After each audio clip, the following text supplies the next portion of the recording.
I'm Dan Patrick, proud to be your Lieutenant Governor. Last week, I held a press conference talking about how we're not spending enough money on school teachers and also not helping retired teachers enough, and I had a plan to address that. So now we're filing the bill. We're in the special session, but let's review a couple of facts for those of you who may not have seen our last video. First of all, the question comes up, do we spend enough money on education? Well, it's our priority. In the state budget, 52% of our entire budget is spent on education, K-12 and higher ed, with the vast majority on K through 12. Now look at this, 31% is healthcare and 11% is public safety. In other words, 94% of our budget on just 4 items: education, K through 12, higher ed, healthcare, and public safety. And K through 12 gets the largest percentage of our budget. So when people talk about spending billions and billions more on education, the question is, where does the money come from? We're not hiding it anywhere. We spend most of it on education, just like your home property taxes. At least half or more are for education. So the #1 budget priority, where Texas spends most of its money at the state and local levels, is K through 12 education. And those who want billions and billions more, really what they want is a state income tax. And I know you're against it, and so am I. Now, how about this spending? Look at this. Back in 2000 to 2017, our funding education has increased 108%. I don't know if you can see that number, 108%. But student enrollment has only gone up 32%. So we've increased education funding 3 to 1 over student enrollment. And teachers, their salaries have only gone up 35%. Look at this slide. Every classroom, if you take the amount of money we spend per student in Texas, which is a little under $11,000, times the teachers we have an average of 15.2 students per teacher. Now, there are more per classroom, but that's per teacher. But if you use that number as a classroom, we're spending almost $164,000 per classroom, but the average teacher is making $52,000. Where is the money going? Look at this slide.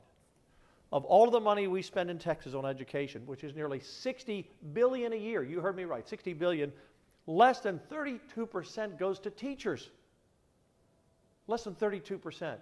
Where's all the money going? Now, I know the superintendents and school boards have a tough job and there are other needs in schools, but we need to prioritize teachers. So part of our plan is to redirect schools to spend just 5% more of all of their funding on teachers, and we could increase the average teacher's salary like that from about $52,000 a year to over $60,000 a year. We want them to do that over the next several years.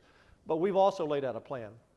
Next year, as the new school year starts in September of next year, in 2018, we will give every teacher with 6 to 10 years of experience a $600 bonus, a career bonus, and every teacher with 11 years or more a $1,000 career bonus.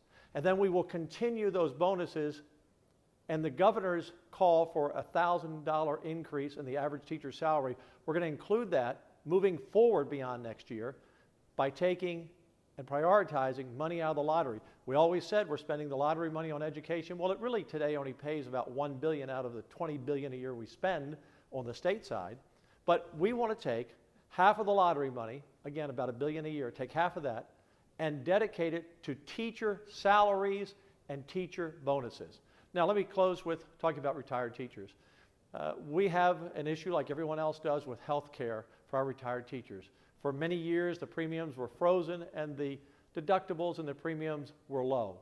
But now with the explosion, because of the Obamacare, quite frankly, and the increase in insurance and health care costs, it's going up for everybody in every career. And we want to help our retired teachers. In the last 2 sessions, since I've been a lieutenant governor, we've added $1 billion to try to keep the premiums in check and the deductibles lower.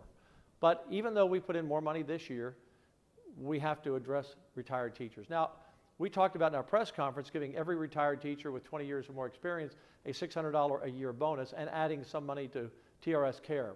But in talking with senators and retired teachers, where they really want the money is into their insurance premiums and deductibles. It'll be worth a lot more than $600 for retired teachers in a 1-year bonus. So we're going to put in an additional $200 million, as we talked about, into TRS Care, and that's going to dramatically reduce the out-of-pocket deductibles, reduce premiums, and focus on certain issues for retired teachers, getting a much bigger bang for our buck. So that's the bills being filed. That's the plan. We'll pass it out of the Senate. God bless you, and God bless our teachers.